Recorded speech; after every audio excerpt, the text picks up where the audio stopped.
Good afternoon. We'll call this session of the Finance Committee into session. Okay, well, we have two items today. One is the quarterly investment report for the quarter ended December 31st, 2018, and the second item is the review of the solid waste rates that we're proposing for next fiscal year. The investment report will be presented by Ms.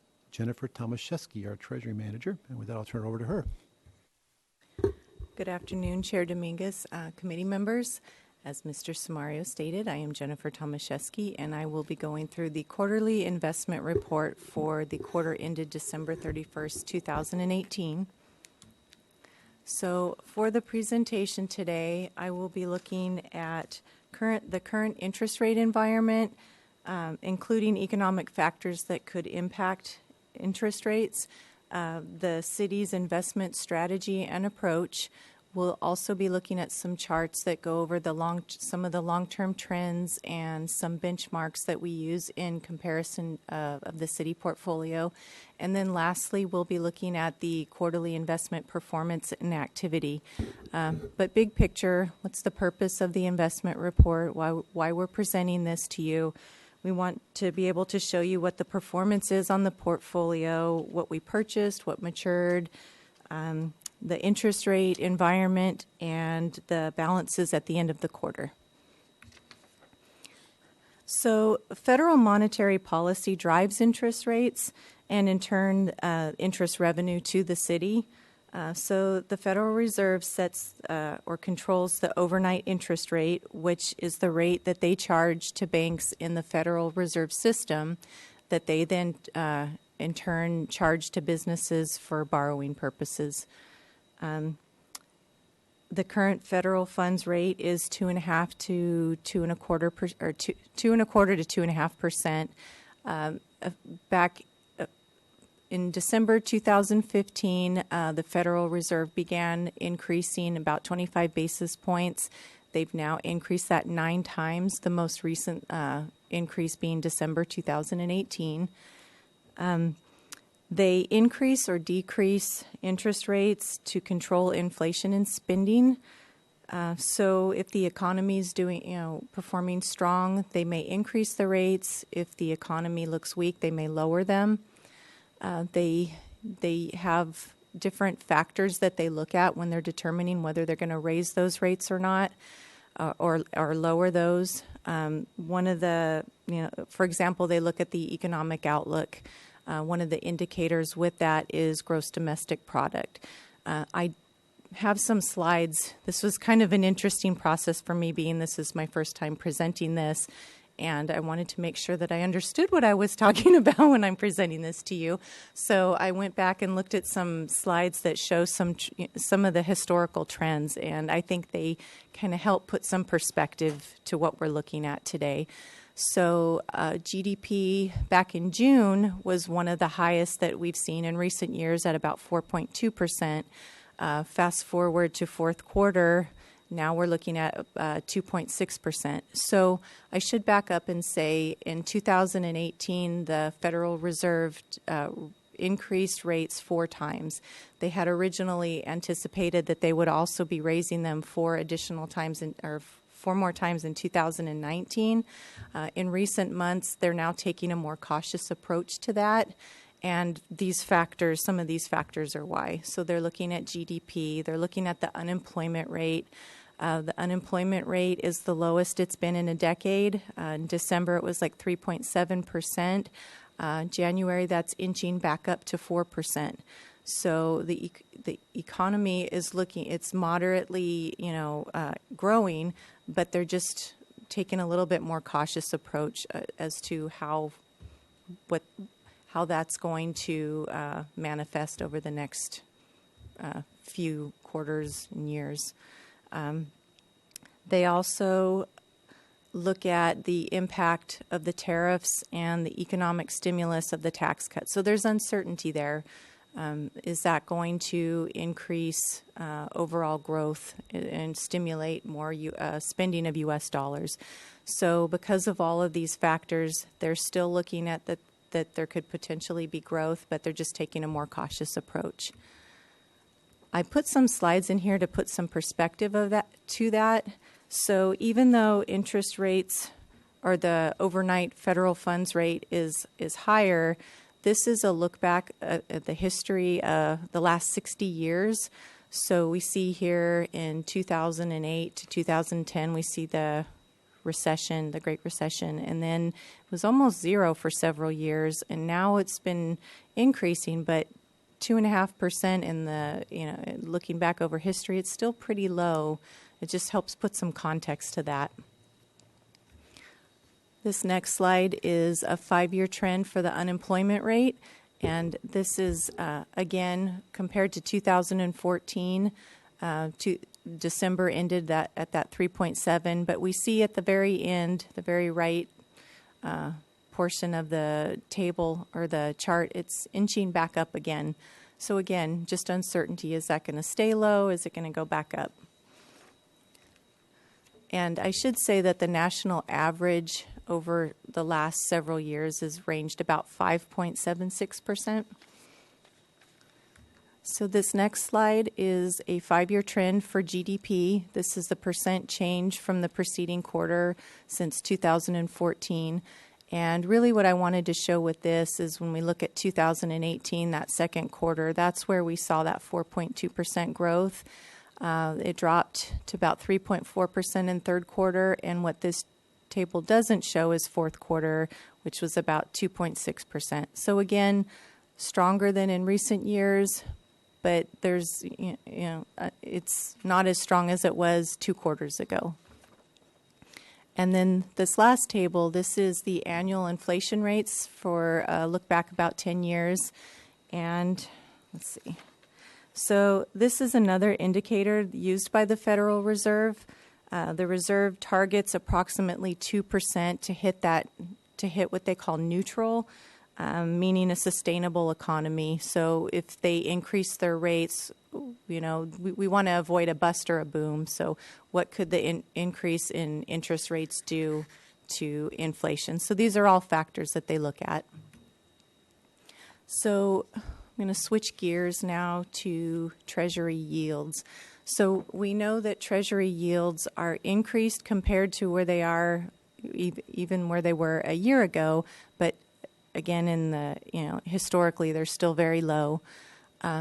We're also seeing some mixed results comparing December to where we were in September. So where we're seeing the short term, the securities less a year, or the shorter term up to a year, are still increasing compared to September.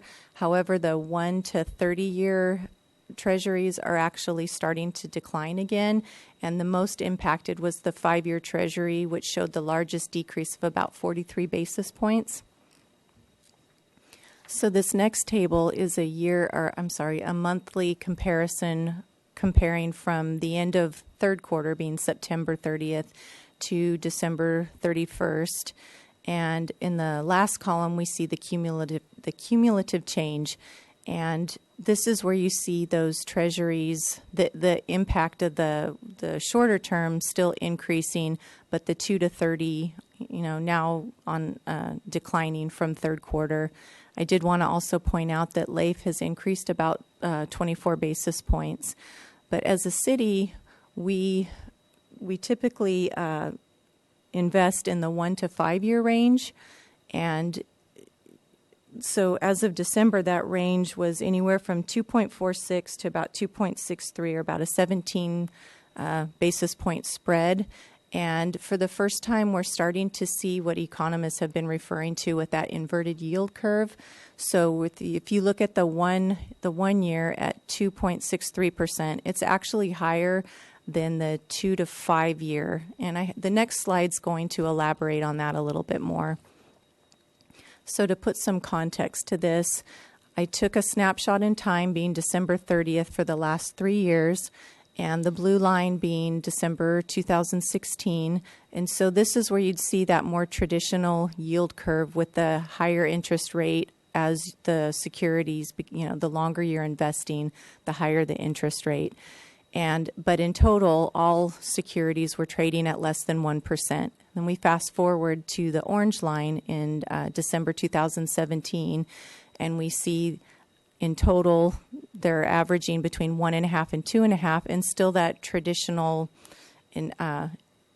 increase in the longer term. Then we get to 2018, and we're starting to see a flattening of that line and actually a slight inversion when you look at the 1 year compared to the 5 year. So economists, some say that this is a sign of recession coming. We just have to wait and see, but we'll look at this again on some of the other slides. But again, we're still seeing that interest rates are up, 2.5% compared to the previous years. So interest rates are still higher. So the investment strategy and approach for the city, we have 3 primary objectives. First is safety, then liquidity, and then yield. So what does that mean? First off, the primary objective is safety, to protect the principal. Next is the city is liquidity, and basically that's to ensure that the city has enough cash to pay our bills, that we're able to meet our operating expenses. And then lastly is yield, or to obtain a fair rate of return. So we buy into the market. We're passive investors, so we're not chasing yields. We're not trying to predict what the market's going to do and to try to capture those gains and losses. We hold until maturity. And in an attempt to do that, we also we have a 5-year ladder. We look at staggering our securities to mature at different times so that we have a steady cash flow. This ensures adequate liquidity, and it also prevents us from investing too heavily in bad interest rates. If we had, all of our investments mature at one time and the market's, it's not a good market rate, this allows us to smooth that out. So this next slide, this is a comparison of the city's portfolio compared to the 2-year Treasury and LAIF. So the blue line is the city's portfolio, the red line is the 2-year Treasury, and the green line is LAIF. So this is a 20-year look back. And this benchmark serves as an indicator of the city's performance. As long as the city's tracking close to these benchmarks, it's an indicator that the investments are appropriate, not too risky. There is a little bit of lag. LAIF tends to track closer to the 2-year Treasury because they deal in more short-term treasuries. They're usually about a 6-month, whereas the city, our target is, 2.5 years. So it takes time for those securities to mature and then repurchase those into the market rate. So there is a lag, but what this does show is that over time we're tracking appropriately. So this takes us back to looking at that yield curve. When we put this PowerPoint together, it was few weeks back, and so we took a snapshot in time to show that flattening yield curve as compared to what it was a year ago. And I did, so if you were to look at those, it's very interesting. I did also add another slide just to put what it was last Friday, since it's now a month later, and we're still seeing that same the inverted rate from the 1 year to out to the 5 year. So next, we're going to look at quarterly performance. So the portfolio, the yield increased this quarter compared to last quarter by about 5 basis points. In actual dollars, that translates to about $900,000 that we received in interest revenue this year. Of that, about $126,000 of that to the general fund. Total cash ended the quarter about a little over $200 million. This is about a $16 million increase from last quarter, and the main reason for that is a large property tax payments that we received. So it's the timing of that cash. The activity for the quarter, we had $10 million in purchases, $8 million in agency securities, $2 million in corporate note. We had $2 million called in agency securities and $8 million matured. So of those investments that were called and matured, it's a net zero effect. We reinvested that. This next slide is the breakdown of our investment portfolio. And if you were to look at this compared to September, it didn't change much. The only big difference is the LAIF account. We can hold a maximum of $65 million. I think in September we were at about $49 million. So that's that property tax money. We know that in the upcoming months we're going to be paying our annual unfunded liability to CalPERS. And each year we look at that to determine if it's beneficial to hold the money and invest it on our own or to pay it up front and get the savings. And it's given the interest rates, it's still advantageous to the city to pay that up front. I think it saves us somewhere about $400,000 or $500,000 each year by paying that up front, netted against the lost interest income.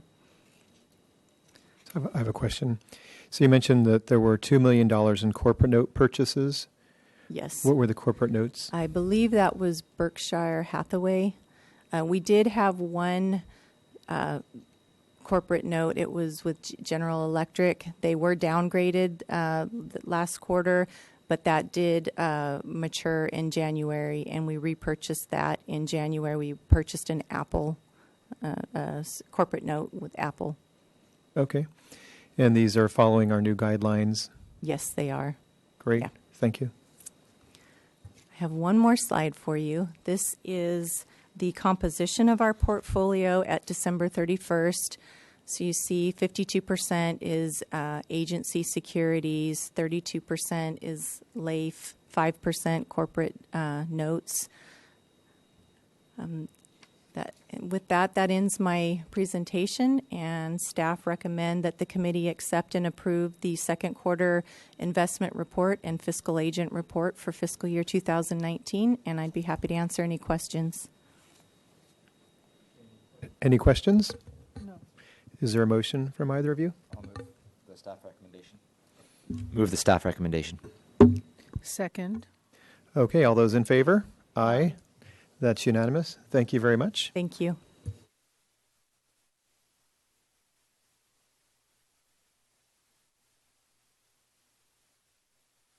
Now we're on to the second item, the proposed rate increases. Ms. Irely?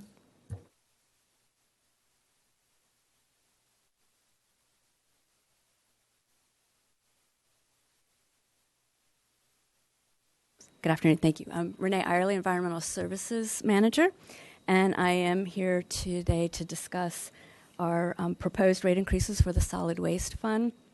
We come here annually to do a review of the revenue requirements for our fund and some of the drivers that go into it. So there are generally three drivers that we need to cover in increased costs for this year. The first is our annual increase in compensation to Marburg for collection services per their contract.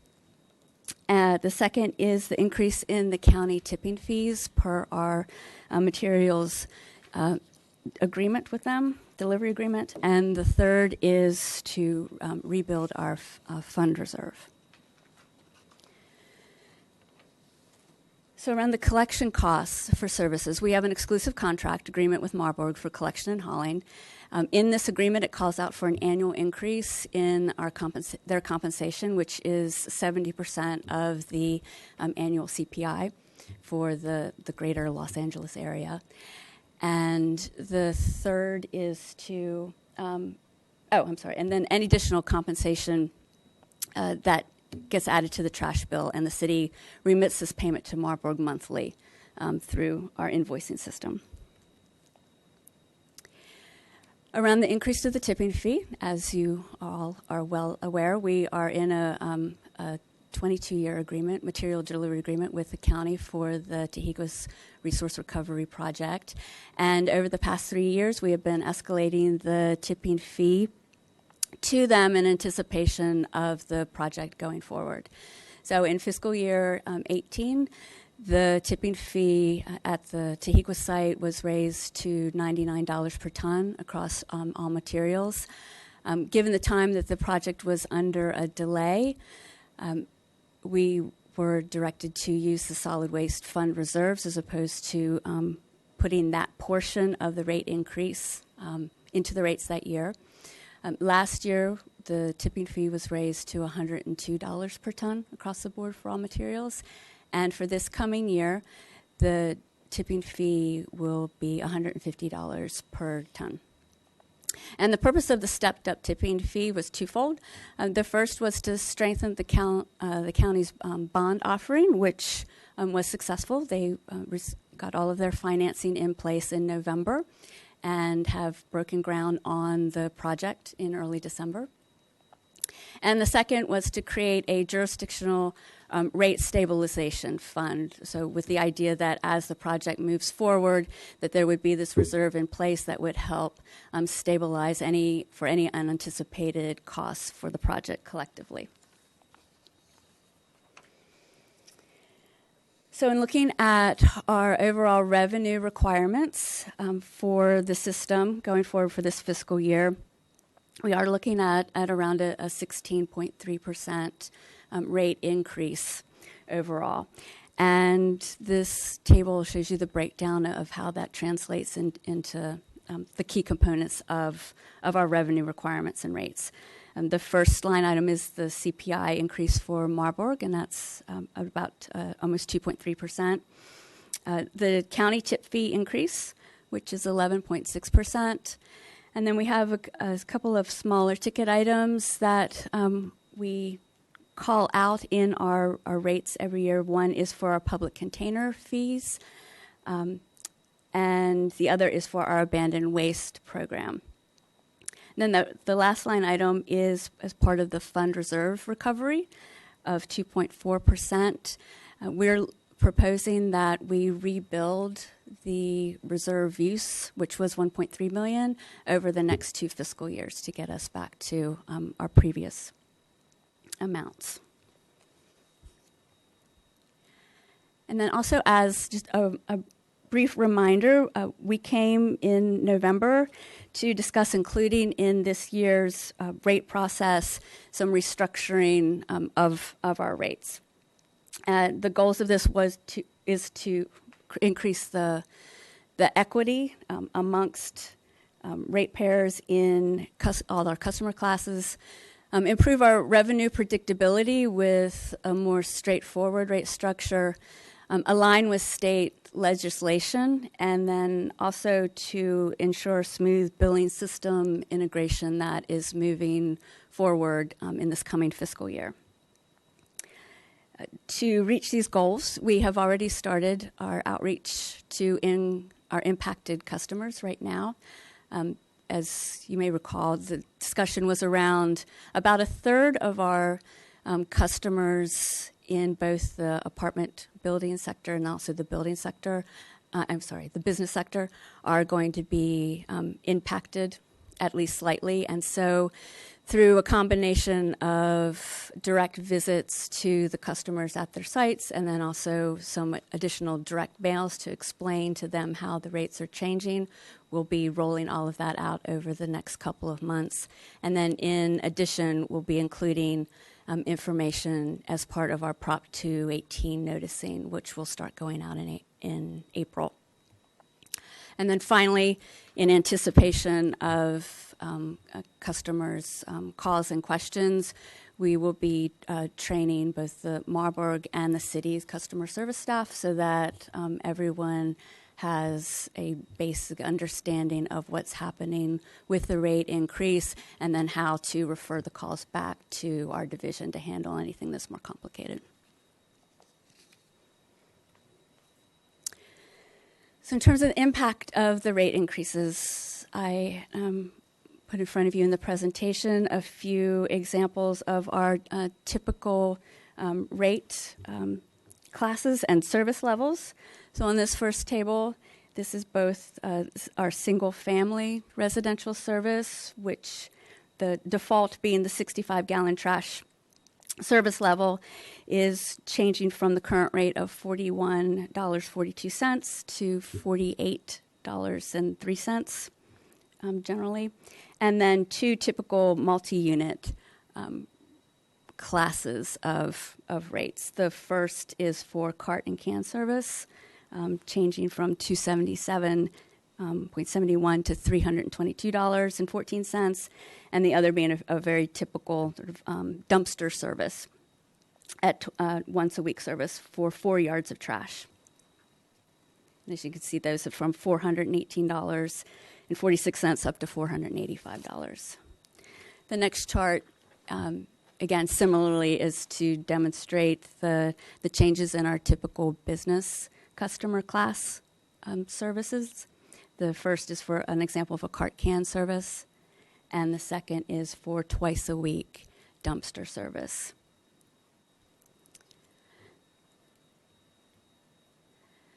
And then in terms of noticing and general rate adoption, our Proposition 218 notices will be sent out with direct mail to all of our customers, and we do this generally in conjunction with the wastewater and water rates noticing as well.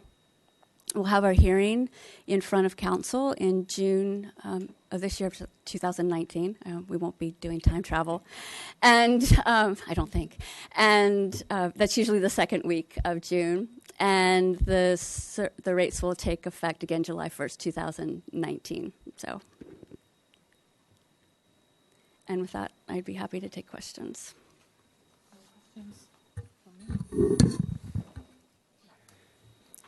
So no questions. I will ask a few.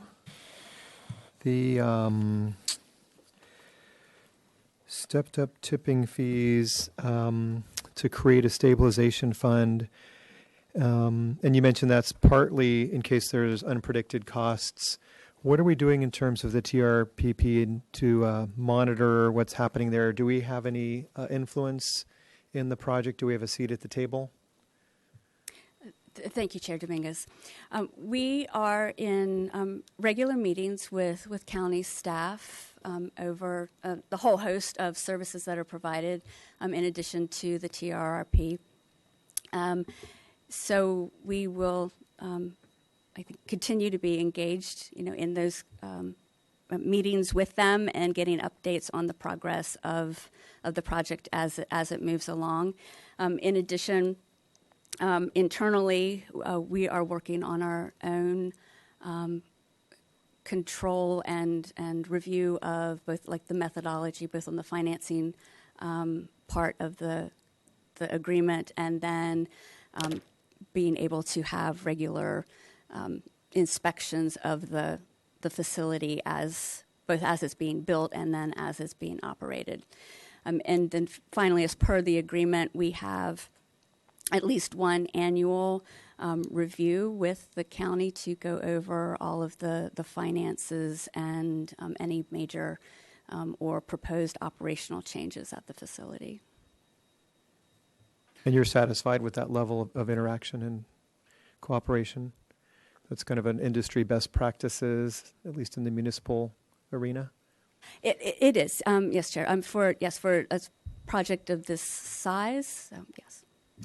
And I wanted to add that the contract puts a restriction on the county's ability to raise fees in any given year to 7.5%. So that's a cap. If there are extraordinary costs or extraordinary losses of revenues, and they need to go higher than that, then there's a committee made up of all the participating agencies, excuse me, and we all have to agree by majority that it would be appropriate to raise them beyond 7.5%. So that's kind of the cap contractually. So I think that provides us a lot of protections. And then there's also the limitations in terms of when extraordinary costs occur, having to kind of meet with us and make sure we're aware of those and support those. But the general restrictions in the contract, I think, are pretty good for us. One of the specific concerns I have is there was the unexpected issue we had in the past, and it cost several $1,000,000. And the last time we spoke with county, they didn't have a process to go back and do an after-event analysis and figure out what had happened. And they said that they were going to eventually do it. Do you know if they've done that? Thank you, Chair. I would need to go back and check up on that. It's not to my knowledge. It's been communicated back to me. That seems like an industry best practice that if we can get that to take place, it could save us money down the line. So that's something that I'd be happy if we can look into, maybe bring back to the council what you find out. What ended up being the bond rate that they secured in November? Mr. Chair, I don't know what that actual rating was. It's fairly high. It's a little bit higher than ours, is my understanding, because they're a larger organization and they issue bonds more frequently, but it's in the AA probably category. But I don't know. I'm sorry, I meant the percentage that the bond interest rate. Oh, sorry. I don't know the actual interest rate that they ended up with. I think they were estimating in the 3.5% to 4% range, but I can find that out. I don't remember what the actual interest rate was. That's a good question. Okay, that'd be great to find out. The 2.4% reserves recovery and program enhancement, and that's a 2-year increase. Is there a way to make that flatter to help reduce some of the more immediate rate increases? Because the way I understand it, that goes into a fund that's kind of an insurance fund anyways, and I know later in the program, once it's up and operating, we're going to receive back revenue that might help offset that or also go into the reserve. Yeah, I think that'd be fine if we wanted to go spread over 3 years. I wouldn't want to do more than 3 years because the whole reason we have reserves are for uncertainties. And, when you don't have much reserves to deal with that, then you could be in a problem. But spread it over 3 years would not be unreasonable, in my opinion, if that were the desire of the committee and council. And, given the amount here, it's not going to have a huge impact, but it's something that we can explain to our customers that we're doing to try to blunt the impact of a big increase. This is 16%. I mean, that's big by any standards. So anything we can do to try to spread that burden out. I know it won't change it in the long run. This won't be something that we're paying interest rates on to do. So that might help. I know we made a decision in terms of our repayment plan where it's end loaded. Mm-hmm. And so that's going to have a pretty big impact on rates. So this might be something that helps mediate that. So something to look at if you can. And I'm glad that we're doing face-to-face outreach and direct mail outreach to customers regarding these. This news, won't be good news, so it's good. This is the least we can do. I've shared with some people my story. Part of the reason I got involved in city government is my mom worked for a city in L.A. When they went to individual trash bills, and it was just a nightmare the way it was rolled out. And she took all the abuse from the residents. And as a kid, I remember that distinctly. And so it's great that we're doing that. The one set of customers that I don't know if we're reaching out to is customers who aren't being billed directly. So renters, our city's 2/3 renters. And so if the property owner is paying these bills, the renter never sees the impact. And I know it's not directly impactful to them in the sense they don't see it and see the impact, but if the landlord raises the bill, I think it's important that they know that's part of the reason. Maybe the landlord or property owner explains it, maybe not. Hopefully they don't raise the bill. But I think it's important that people know that actions have consequences, that trash is expensive, that if we can figure out ways to recycle, compost more down the line, or even reduce the amount of trash that gets generated, that can have an impact on their economy. So to the extent there's a way economically to let non-billed customers know what's happening, even if it's through our city website, through other communications, I think that's important. Is there anything we're doing along those lines? Thank you, Mr. Chair. Yes, actually, we are. I think it's a good point that they are the users, even if not necessarily the direct rate payers. And as part of our outreach to the apartment buildings, we will and have in the past included direct information, educational information to them. So this will be a part of that as well. Great, thank you. Any other questions or comments? Just on the spreading it out over 3 years versus 2. Since it's not that big of a deal, I'm just wondering. It was in our staff report, but this 1 year is the big jump, and then after that, it's gradual or kind of more cost of living increases plus a couple of those. If we spread it out over 3 years, how would it affect those? Are we talking 2% per year? Right now, it's 2% per year for the 2 years, so we'd be talking another 1.5%, and so we'd have an extra 1.5% 3 years down the line rather than not have it. Yeah, Chairman Friedman, it would be taking about 4.5%, spreading it out over 2 years versus 3, or 3 versus 2. So it'd be about 1.8% per year, roughly, over 3 years versus 2.2 per year. And about what's the dollar cost on a 1% right now? Yeah. So if I'm looking at a $40 per month customer, a 1% would be about 40 cents. Okay. I'm fine either way. I'll leave it to you. My preference would be to just build the reserve and just have that, because this is actually making up for past actions.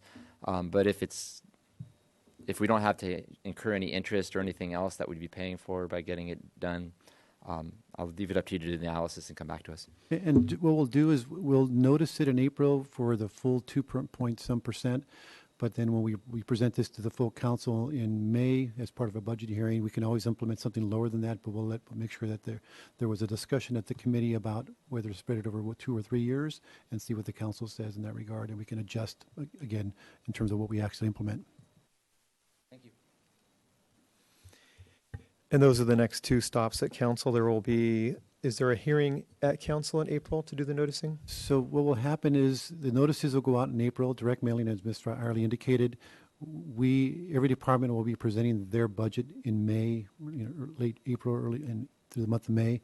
When we present our solid waste budget, we'll make the council aware of the proposed rate increases and the plan for how we're going to spread over the reserve recapture over 2 years, and let council give us direction as to whether we should implement something different than that.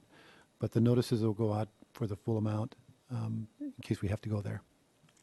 And then in June, we'll have the Prop 218 hearings for all water, for wastewater and solid waste rates as required under Prop 218. Water has already implemented a 3-year rate increase plan, so that's already in place, so they don't need to do that again. But solid waste and wastewater will. So that's sort of a third opportunity for the folks to kind of opine on that. So I'm a little hesitant to wait that long to discuss this issue. I'd love to give the department more time to deal with it if council has a different idea or wants to be more aggressive or less aggressive. So I'm wondering if my colleagues see any wisdom in having this come to council earlier. So I could make a motion to have it brought to the full council earlier, or if either of you have a different solution that you want to pose, or... I'm not in agreement with you that there's a problem. I like the way staff has laid it out, so I'm not supportive of an earlier exposure to the council. Thank you. Okay. Mr. Friedman? I think the staff plan is the way to go right now. Okay. So at this point then, is there any action that staff requests? This is just Just informational. informational. Yep. Okay. Great. Any other business, any public comment? Doesn't seem like there's anyone in the audience. So unless there's anything else, I'll go ahead and adjourn the meeting. Thank you. Thank you very much for the presentations.